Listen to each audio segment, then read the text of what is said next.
Welcome to the point. నేను Satish. Science fiction సినిమాల్లో చూసే ప్రళయకాలం కళ్ళ ముందే సాక్షాత్కరిస్తే ఎలా ఉంటుంది?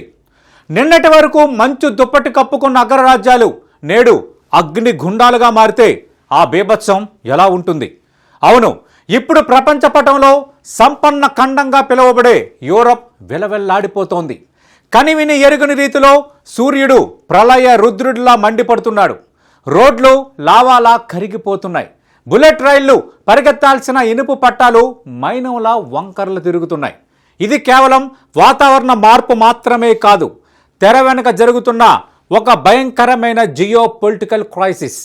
Climate warfare, global warming, El Niño కలిసి ప్రపంచాన్ని ఎలా శాసిస్తున్నాయి? ఈ అంతర్జాతీయ సంక్షోభం వెనుక ఉన్న భయానక నిజాలేంటి? ఇప్పుడు డీటెయిల్డ్గా టు ది పాయింట్లో నేను మీకు ఎక్స్ప్లెయిన్ చేయబోతున్నా. కాలం 2026 జూన్. వేదిక సంపన్న యూరప్ దేశాలు. ఒకప్పుడు చలిగాలులతో వణికిపోయిన దేశాల్లో ఇప్పుడు నిప్పుల వర్షం కురుస్తోంది. జర్మనీలో ప్రపంచంలోనే అత్యంత ప్రతిష్టాత్మకమైన ఆటోబాన్ హైవేపై కాంక్రీట్ స్లాబ్లు బాంబుల్లా పేలిపోతున్నాయి.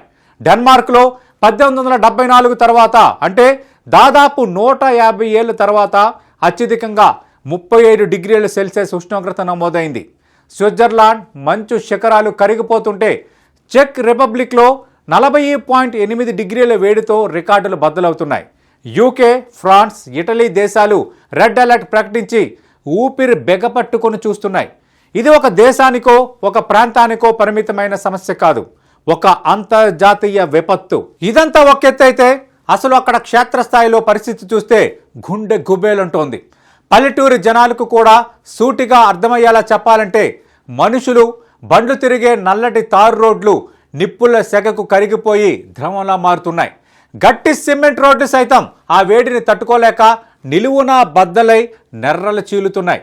ఎంత భయంకరమైన పరిస్థితి అంటే నగరాల్లో వాహనాలను నియంత్రించే ట్రాఫిక్ సిగ్నల్ లైట్ల కోసం ఇనుముతో ఏర్పాటు చేసిన భారీ మెటల్ పోల్స్ సైతం ఆ సూర్య ప్రతాపానికి కరిగిపోయి చేవ చచ్చినట్టు కిందకు వంగిపోతున్నాయి. ఆ విజువల్స్ మీరు 99 టీవీ స్క్రీన్ పైన చూడొచ్చు. రోడ్లపై వేడిని తగ్గించడానికి ఎవరైనా నీళ్లు చల్లితే ఆ నీరు క్షణాల్లో మలమల సుర్రమంటూ పైకి ఆవిరైపోతుందే తప్ప నేల తడవడం లేదు. చివరికి జనం కాళ్ళకు చెప్పులేసుకొని రోడ్లపైకి వద్దామన్నా ఆ వేడికి తాళలేక కాళ్ళ కింద ఉన్న చెప్పులు కాలి కరిగి మొద్దవుతున్నాయి. ఇలా ఈ అగ్నిగుండం నుంచి ప్రాణాలు కాపాడుకోవడానికి జనం అల్లాడిపోతున్నారు. ఎండవేడిని అస్సలు భరించలేక జనం ఇళ్ల నుంచి పరుగులు తీసి బయట ఉన్న నదుల పక్కన సరస్సుల దగ్గర గుంపులు గుంపులుగా చేరుతున్నారు.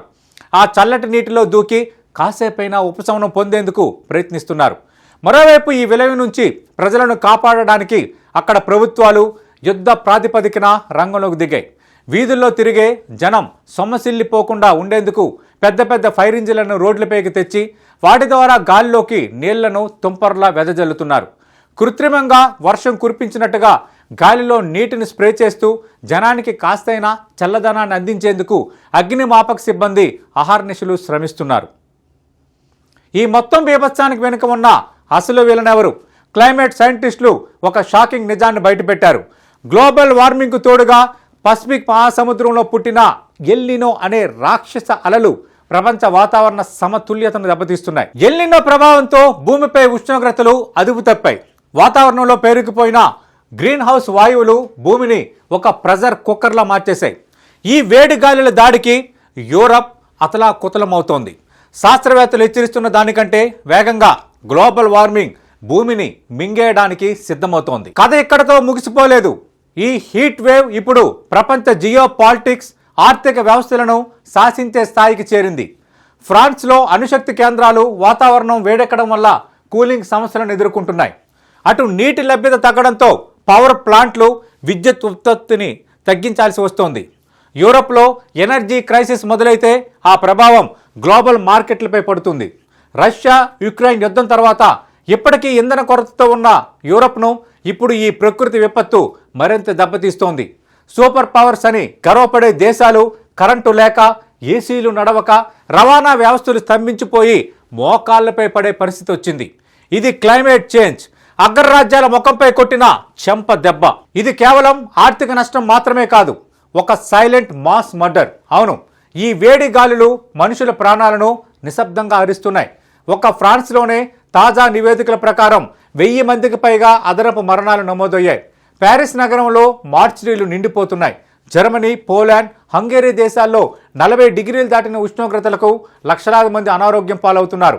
2024లోనే యూరప్లో దాదాపు 62,775 మంది హీట్ వేవ్ వల్ల చనిపోయారని లెక్కలు చెబుతుంటే ఈ ఏడాది ఆ సంఖ్య అన్ని రికార్డులను అధిగమించేలా ఉంది.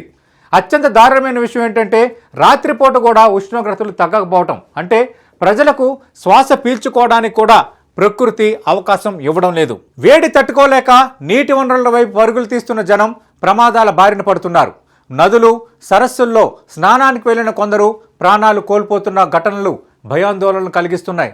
ఇక నర్సింగ్ హోంలను ఖాళీ చేయించి అటు వృద్ధులను సురక్షిత ప్రాంతాలకు తరలిస్తున్నారు. రోడ్లు, రైళ్లు, ఆసుపత్రులు, విద్యుత్ గ్రిడ్లు ఒకటేమిటి, మొత్తం వ్యవస్థే కుప్పకూలే స్థితికి చేరుకుంది. అయితే ఈ విలయం కేవలం యూరప్ ఖండానికే పరిమితం కాబోవడం లేదు. గ్లోబల్ వార్మింగ్, ఎల్నినో సృష్టించిన ఈ రాక్షస వలయం ఇప్పుడు అత్యంత వేగంగా భారతదేశం వైపు దూసుకొస్తోంది. భారత వాతావరణ శాఖ శాస్త్రవేత్తలు జారీ చేసిన అత్యంత విపత్కర హెచ్చరికలు ఇప్పుడు దేశాన్ని వణికించేలా చేస్తున్నాయి. పసిఫిక్ మహాసముద్రంలో సంభవించిన ఈ తీవ్రమైన మార్పుల కారణంగా భారత్ ఉపఖండంలో రుతుపవనాల గమనం పూర్తిగా అస్తవ్యస్తం కాబోతోందని ఐఎండీ పిడుగులాంటి వార్త చెప్పింది. ఎల్నినో ప్రభావంతో సాధారణంగా కురవాల్సిన వర్షపాతం పడిపోవడమే కాదు, మునుపెన్నడూ చూడని రీతిలో కరువు రక్కసి దేశాన్ని కబలించే ప్రమాదం ఉందని శాస్త్రవేత్తలు హెచ్చరిస్తున్నారు. ఈ ఎల్నినో సెగలు కేవలం వాతావరణాన్ని మాత్రమే కాదు, భారతదేశ ఆర్థిక రంగాన్ని, ప్రజల జీవన విధానాన్ని కుదిపేయడానికి సిద్ధంగా ఉన్నాయి.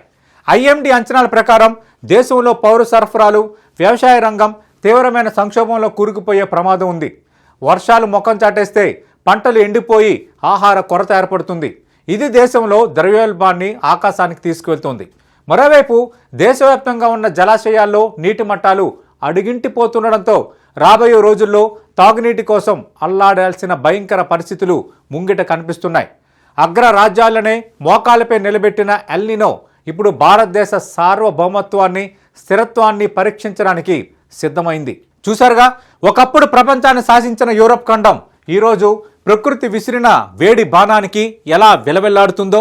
గ్లోబల్ వార్మింగ్, ఎల్నినో అనేది కేవలం పత్రికల్లో లేదా పుస్తకాల్లో చదువుకునే పదాలు కావు. అవి మానవ జాతి మనుగడను ప్రశ్నార్థకం చేసే ఆయుధాలని ఈ విపత్తు నిరూపిస్తోంది. కార్బన్ ఉద్గారాలను తగ్గించకపోతే, ప్రకృతిని కాపాడుకోలేకపోతే రేపు మిగిలిన ప్రపంచ దేశాలకు కూడా ఇదే గతి పడుతుందంటంలో ఎలాంటి సందేహం లేదు. ఇది ప్రకృతి ఇస్తున్న చివరి హెచ్చరిక. నిప్పుల కొలిమిగా మారిన యూరప్ భవిష్యత్తు, ఎల్నినో నీడలో ఉన్న భారత్ మున్ముందు ఎలాంటి సవాళ్లను ఎదుర్కోబోతున్నాయో చూడాలి. This is Satish, signing off.